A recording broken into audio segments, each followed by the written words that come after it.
You've tuned into The Mountain Gardener with your host, Ken Lain. Gardening it can be challenging, but with these simple insider tips, you'll reap huge rewards. Now, let's tune into today's Mountain Gardener with Ken and Lisa. And back in the studio is Lisa Waters Lain. She comes each week with your garden questions. Just what are people asking, commenting, coming in for? What are people talking about around the town about their gardens? So welcome back to the studio, Lisa. Thank you. Yeah. So your holidays going okay? Very good. So Christmas done and gone. I've even got it packed up and put away Boy, already. you're fast. I'm telling you, Christmas Eve, she's ready to just almost go. Well, we had it up early this year. We did not. We did. Yeah, we did. So anyways, I was ready to pack it away and it felt good. I'm proud of you. You didn't throw the poinsettias out the front door. You kept them for they're so beautiful. They were gorgeous. They're stunning. She brought in some new varieties, some new colors. You know, we own a garden center. We can have the latest, greatest, newest thing. It's just a shame to have it just destroyed in one night's cold. Well, yeah, they just have held up so well. And you're right. They are very, very pretty. So I thought, okay, I'll leave them for a little while longer. Till Valentine's. We'll see if they make it that long. I don't know. When they start dropping leaves, that's what bothers me too. I'd say throw them out. They start to whine and complain about the shorter days, or it got cold, or too dry, or I don't know. Chuck them then, but they look so good now. Proud of you. Yeah, thank you. What are people talking about? What's going on here that we're in between the holidays, and we're still drinking eggnog, and they're still gardening, or gardeners are always thinking gardening for some reason. That is true. That is true. So first question is from Mark. He says, does the rain we had last week count as a watering for the month, or do I still need 2 deep waterings in the month? You know, Mark, I don't know how much rain came throughout all the regions. So this is broadcast throughout northern Arizona. And so, the higher peaks might have gotten a little more, a little less. So without knowing you get around a mountain, the west side gets a lot of rain. The back side gets none. So you get this, like Granite Mountain has this weird, funky thing. One side gets so much rain, and then the clouds dump their load, and then they float over, and then there's nothing left for the folks in the backside. So I'm not sure, Mark. I don't know. I would say if you have to ask the question, probably you need 2 waterings. So I did do some digging in our yard, did some planting this week, and the ground was dry. So it was dry, and now I've got heavy clay soil. So if you had more sandy soil, maybe it would have been a little bit wetter, but I don't think so. I don't think it was enough. The other thing to think about is we hadn't had any rain for a long time. So that soil just took everything in, and there's no saturation yet. That's for sure. Yeah. So I would still water. So you should water. For those folks that are tuned in, you should be watering 2 times a month, a deep soak, especially those plants that are newer. If they're under 2 years old, you've got a newer property, you've got a brand new, let's say a living Christmas tree, you just put in the ground, you need to be watering that twice a month. A deep soak, like you would in June when it's 95 degrees out. Water it that much, and then let it go for a couple of weeks. So it's easy to overdo it this time of year, but it's easier to underdo it because you're thinking, oh, they're cold, they're fine. Yeah. And evergreens especially, they hold those needles until they are dead, and they turn like in a week. They go from green people go, what happened, to brown like that. Well, they died a month ago. They just you didn't know it yet. So hydration. If you're thirsty, it probably is too. And if you have to ask the question, go ahead. I would say a deep snow, like 6 inches or more, that's enough moisture.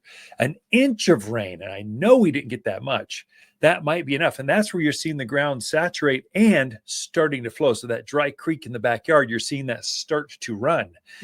We didn't see that because the ground was dry. It absorbed every drop of rain. So it did take the edge off the forest, that kind of stuff. So it's good. Yeah. It's not bad. Any rain is good. Yep. I would also say if you really want to know, go out with a piece of rebar. Well, there you go. A long screwdriver, go poke around in that soil, and that'll help you too. So you poke around, and if you can get the, let's say your biggest flathead screwdriver in your toolbox, I mean, not a skinny one, a fat, chubby one, or a small piece of rebar. If you can get that in the ground, it's moist. if you got like, oh my gosh, I can't get that in the ground, it's dry. So that's Right. the secret. Yeah. Okay. Next question is from Cheryl. She has a large peony in a pot.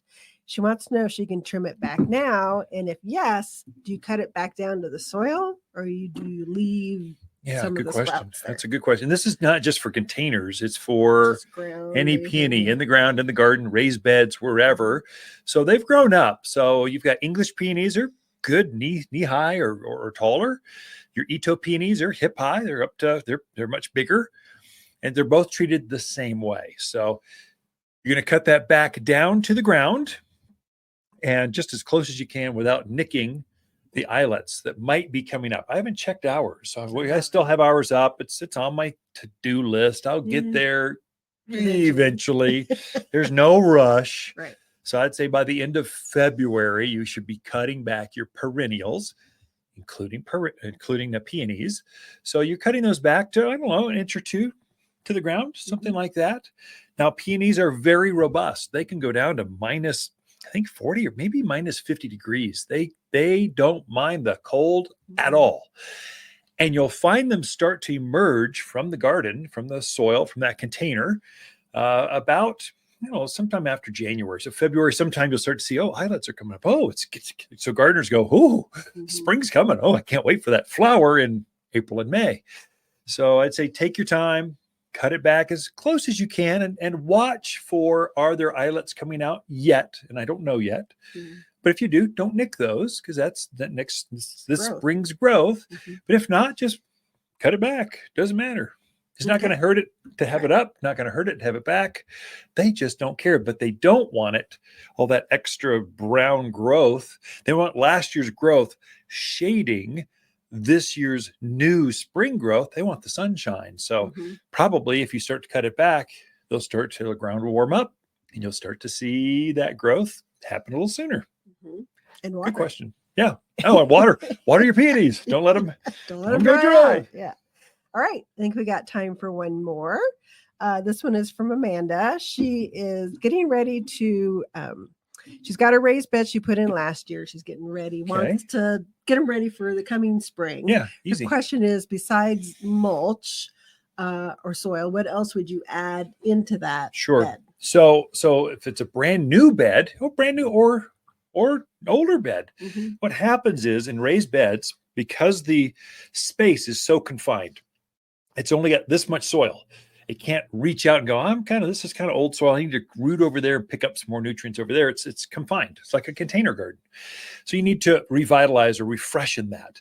And so for last year's raised beds that had plants in them, there's old roots. There's last year's plants. Pull those things out. Old roots in the ground rot or they start to compost, they taint the soil and they keep other roots from growing in that space. That is not good when you're in a confined, raised bed space. You want to get rid of those. So filter that out. And then plants use up the soil. And so you need to add some freshness to it. That's where your compost, we make a premium mulch. We compost it for a very long time. Then we screen it down to 1/4 inch minus. It's very fine. So it looks like it's almost like coffee grounds.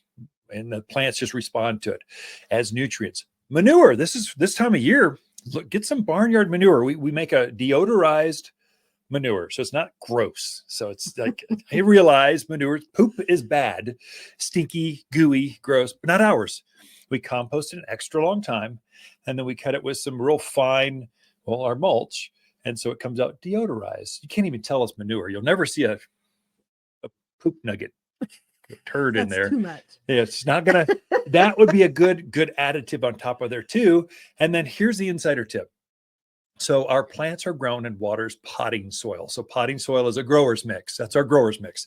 And so our tomatoes or cucumbers or flowers, they're started in this, whether it's a cutting or a seed, we start it in Water's potting soil. If you can have that top layer, let's say top 6 to 8 inches of your containers or raised beds, and you could put a few bags of Water's potting soil on, and you're planting directly into that, you are going to have tremendous success because plants don't like to go through different soil types. They like the same. They like sameness.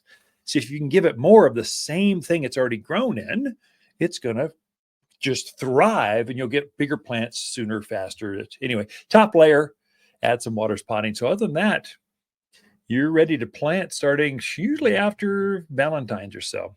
Your spring plants. Yeah. Anyway, we are out of time. Okay. Ken and Lisa Lain, the Mountain Gardeners. As the days get longer and brighter, houseplants can struggle and scorch, but we have the solution.